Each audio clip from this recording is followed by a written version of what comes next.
guys, welcome back to my channel and welcome back to my another study vlog.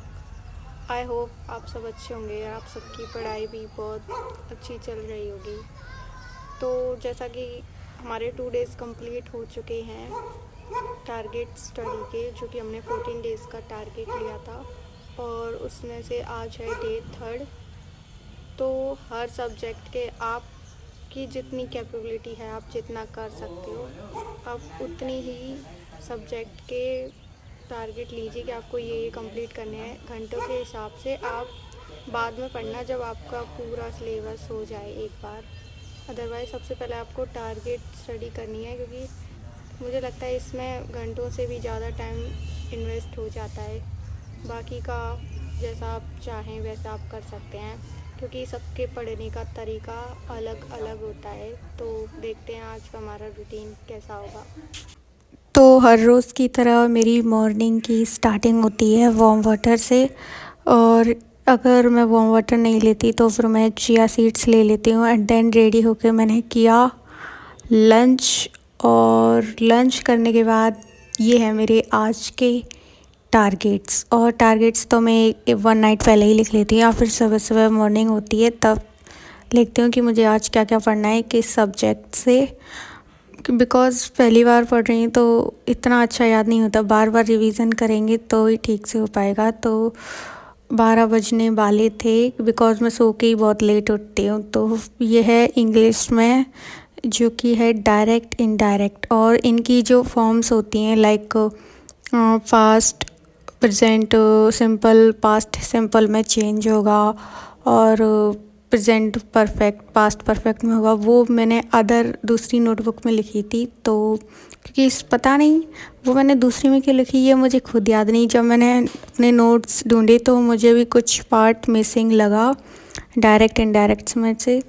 And then था मेरा ये next target, जो कि था हिंदी में समास का थोड़ा टॉपिक लेंदी था, तो इसको करने में भी बहुत टाइम लग गया और थोड़ी बहुत दिमाग घूम जाएगा ऐसे करने में, क्योंकि कुछ वर्ड्स बहुत सेम है। कुछ मतलब अगर बार बार रिवीजन करोगे और समझ के पढ़ोगे तो ही आपको याद हो पाएगा, नहीं तो एक बार में तो कुछ नहीं समझ में आने वाला। और अब मैंने तो ये इतने टाइम बाद पढ़ा है, लाइक नोट्स ज़रूर बनाए थे बट मैंने उस टाइम पे पढ़ा कुछ भी नहीं था। तो अभी तो मुझे कुछ समझ नहीं आ रहा, बट लेट्स सी, देखते हैं। अगर बार बार रिवीजन करने पे आई होप समझ आ जाए जब क्वेश्चन प्रैक्टिस करना शुरू करूँगी तब, क्योंकि प्रीवियस ईयर क्वेश्चन मैंने अभी एनालाइज नहीं किए हिंदी के, बट इंग्लिश के और रीजनिंग के मैं कर चुकी हूँ। जो सबसे ज़्यादा इम्पॉर्टेंट टॉपिक्स हैं वो कवर करने वाले हैं। तो ये है समास के नोट्स मेरे, ये भी मैंने MB क्लासेस से किए थे, और उसकी हिंदी की प्लेलिस्ट थी। अगर आप चाहें तो आप भी बना सकते हैं जाके। और शॉर्ट नोट्स थे। तो उसके बाद ये इतने ही हैं, मतलब कुछ 7-8 पेज के नोट्स हैं। और तो और ये मेरा रीजनिंग का एज टॉपिक होता है। तो थोड़ी बहुत मैथ वगैरह है, बिकॉज़ रीजनिंग थोड़ा समझनी पड़ती है और रीजनिंग मेरी इतनी अच्छी नहीं है। और सॉरी, मेरे घर में इतनी आवाज़ें आती रहती हैं, क्या करूँ, मुझे बाहर वाले रूम में आके वॉइस ओवर करनी पड़ती है। मुझे पढ़ाई में भी बहुत प्रॉब्लम होती है, बिकॉज़ मेरे घर में तो पूरे दिन ही टीवी चलती रहती है, वो भी फुल वॉल्यूम पे। कुछ अब क्या कर सकते हैं, मैं उन अपने पेरेंट्स से क्या ही बोल सकती हूँ। और लाइब्रेरी वो लोग मुझे जाने ही नहीं देती, पता नहीं क्यों बोलते हैं, क्योंकि पढ़ने वाले बच्चे तो कहीं भी पढ़ लेते हैं, इसलिए मैं घर में ही पढ़ती हूँ। चाहे जितनी टीवी की आवाज़ हो, मुझे पढ़ना पड़ता है, क्योंकि मेरे पास अदर कोई ऑप्शन नहीं है। एंड देन ये था GK का टॉपिक, किसान आंदोलन। आई नो इसको पूरा करने में बहुत टाइम लगेगा। तो अब इसके बाद जो हमारा नेक्स्ट डे होगा उसमें हम सिर्फ रिवीजन रखेंगे जितने भी हमने टॉपिक किए हैं। और GK के टॉपिक तो मैं पहली बार पढ़ रही हूँ, तो मुझे जब मैं पहली बार कोई चीज़ पढ़ती हूँ मुझे इतने अच्छे से याद नहीं होती, तो ये तो मेरी प्रॉब्लम है, आप सबकी आप जानो। और ये था मेरा टीचिंग एप्टीट्यूड का टॉपिक।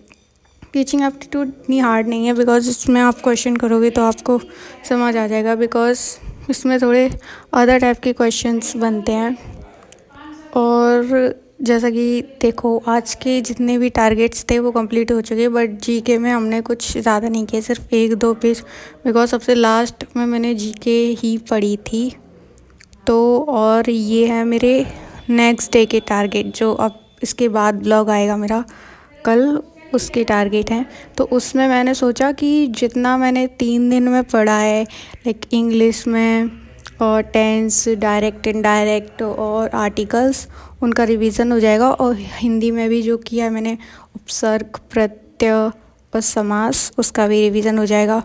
और रीजनिंग का था क्लॉक, कैलेंडर और एज, इन तीनों के रिवीजन, बिकॉज रीजनिंग में क्वेश्चन प्रैक्टिस करना बहुत ज़रूरी है। और टीचिंग एप्टीट्यूड के भी जो 3 टॉपिक थे, शिक्षण अधिगम, नेतृत्व गुण और सृजनात्मकता वाला, और जीके के जो 2 टॉपिक थे, जो हमारा किसान आंदोलन के थोड़ा बहुत टॉपिक रह गया था, वो हमने कंप्लीट नहीं किया था, लाइक उसके 2 या 3 पेज रह गए थे, तो वो भी मैं नेक्स्ट डे रिवीजन वाले दिन ही कंप्लीट कर लूँगी, तो उन दोनों के साथ। तो ये सब आपको देखने मिलेगा मेरे नेक्स्ट ब्लॉग में।